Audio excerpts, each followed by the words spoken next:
சூர்யாவோட கருப்பு திரைப்படம் ரிலீஸ் ஆகுறதுக்கு முன்னாடி கடைசி நேரத்துல ஏற்பட்ட நிதி நெருக்கடி பத்தியும் ஜோதிகாவோட ஆதரவை பத்தியும் நெகிழ்ச்சியோட பகிர்ந்திருக்காரு சூர்யா. ஆர்ஜே பாலாஜியோட இயக்கத்துல சூர்யா நடிச்ச கருப்பு திரைப்படம் பாத்தீங்கன்னா உலகம் முழுவதும் சுமார் 350 கோடிக்கும் மேல வசூல் பண்ணி இருக்கு. 2026 வருஷத்தோட அதிக வசூல் செஞ்ச தமிழ் திரைப்படங்கள்ல கருப்பு தான் முதல் இடத்துல இருக்கு. இந்த ஃபேண்டசி ஆக்ஷன் படத்தோட ரிலீஸ் அவ்வளவு ஈஸியா இருக்கலைங்க. கடைசி நேரத்துல ஏற்பட்ட நிதி பிரச்சனைகள் காரணமா படத்தோட ரிலீஸ் ஒரு நாள் தள்ளி போச்சு. மே 14 ரிலீஸ் ஆக வேண்டிய படம் மே 15 தான் திரையரங்குகள்ல ரிலீஸ் ஆச்சு. சமீபத்திய பேட்டியில பாத்தீங்கன்னா சூர்யா பல நெகிழ்ச்சியான சம்பவங்களை பகிர்ந்திருந்தாரு. சமீபத்திய பேட்டியில கருப்பு திரைப்படம் ரிலீஸ் ஆகிறதுக்கு முன்னாடி ஏற்பட்ட பரபரப்பான சூழ்நிலையை நினைவு கூர்ந்த சூர்யா, அந்த கடினமான காலத்துல எனக்கும் படக்குழுவுக்கும் உறுதுணையா இருந்த என்னோட மனைவி நடிகை ஜோதிகாவுக்கு நன்றி அப்படின்ற மாதிரியும் சொல்லி இருந்தாரு. மறுபடியும் ஜோதிகாவுக்கு நன்றி சொல்லணும். அந்த நேரத்துல எனக்கு மிகப்பெரிய நிதி சுமை இருந்துச்சு. கடைசி நேரத்துல கூடுதல் கடன் வாங்க வேண்டிய சூழலும் ஏற்பட்டுச்சு. ஆனா என்ன முழுமையா நம்பி அந்த கடன்களை வாங்குறதுக்கு ஜோதிகா சம்மதம் சொன்னாங்கன்ட்டு த ஹாலிவுட் ரிப்போர்ட்டர் இந்தியாவுக்கு கொடுத்த பேட்டியில சூர்யா சொல்லி இருந்தாரு. ஏதாச்சும் தவறாகி படம் மக்கள் மத்தியில நல்ல வரவேற்பை பெறாம போயிருந்துச்சுன்னா அந்த கடனோட விளைவுகளை எங்க குடும்பமே ஒன்னா சந்திக்க வேண்டியது இருந்திருக்கும்.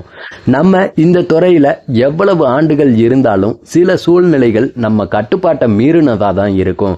அந்த நேரத்துல நம்பிக்கையோட ஒரு பெரிய முடிவை எடுக்க வேண்டியதா இருக்கும். இந்த கடனை திருப்பி செலுத்த முடியும் அப்படின்ற நம்பிக்கையோட அந்த முடிவை எடுத்தேன். அது எனக்கு மிகப்பெரிய அடியாவும் இருந்துச்சு. ஆனா அந்த நம்பிக்கையும் உள்ளுணர்வும் காரணமா தான் இதை வெற்றிகரமா நிறைவேற்ற முடிஞ்சது அப்படின்ட்டு சூர்யா தெரிவிச்சிருந்தாரு. இந்த உரையாடலப்ப இதற்கான பாராட்ட நான் பெற விரும்பல. இது ஃபுல்லாவே அவங்களோட உழைப்பு தான் அப்படின்ட்டு ஜோதிகாவும் சொல்லி இருந்தாங்க. அதுக்கு பதில் கொடுத்த சூர்யா பாத்தீங்கன்னா, நான் எடுக்கிற எந்த முடிவா இருந்தாலும் நேரடியாவோ மறைமுகமாவோ அதோட தாக்கத்தை குடும்பமே அனுபவிக்கும். அந்த சூழ்நிலையை சமாளிச்சு ஒருத்தரோட முயற்சி கிடையாது, எல்லாரோட கூட்டு முயற்சி தான் அப்படின்ற மாதிரி சூர்யா சொல்லி இருந்தாரு. இதை தொடர்ந்து ஜோதிகா பாத்தீங்கன்னா, எந்த விஷயமா இருந்தாலும் நாங்க 2 பேரும் ஒன்னாதான் முடிவெடுப்போம். குழந்தைகளை வளர்க்கிறதுல இருந்து எல்லா விஷயங்கள்லயுமே ஒரே மனநிலையில தான் இருப்போம். முதல்ல நாங்க விவாதிச்சு அதுக்கப்புறம் அதை குழந்தைகள் கிட்ட எடுத்து சொல்லுவோன்ட்டு ஜோதிகா சொல்லி இருந்தாங்க. கருப்பு திரைப்படம் பத்தி மேலும் பேசின அவங்க, படம் வெற்றி அடையணும் அப்படின்ற அவரோட பெருந்தன்மையும் உறுதியும் தான் இதுக்கு காரணம். அது மிகப்பெரிய முடிவு. ஆனா அவர் அதுக்காக முழு மனசோட போராடினாருன்ட்டு சூர்யாவை பாராட்டி இருந்தாங்க ஜோதிகா. ஜோதிகாவோட பாராட்ட முழுமையா ஏற்க மறுத்த சூர்யா, இந்த வெற்றிக்கு பலரோட பங்களிப்பு இருந்ததாகவும் சொல்லி இருந்தாரு. இது ஒரு கூட்டு முயற்சி. நிதியாளர்களும் எங்களுக்கு முழு ஆதரவை கொடுத்தாங்க.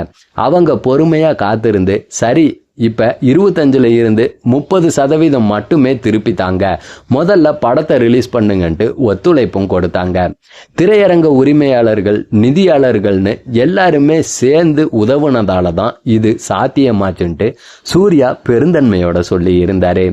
கருப்பு திரைப்படத்துல சூர்யா கூட சேர்ந்து த்ரிஷா நடிச்சிருந்தாங்க. ஆர்ஜே பாலாஜி, இந்திரன்ஸ், நட்டி, சுவாசிகா, சிவதான்ட்டு ஒரு நட்சத்திர பட்டாளமே முக்கிய கதாபாத்திரங்கள்ல நடிச்சிருந்தாங்க. இந்த படத்துக்கு ஜி.கே. விஷ்ணு ஒளிப்பதிவு செய்ய சாய் அபயங்கர் இசையமைச்சிருந்தாரு.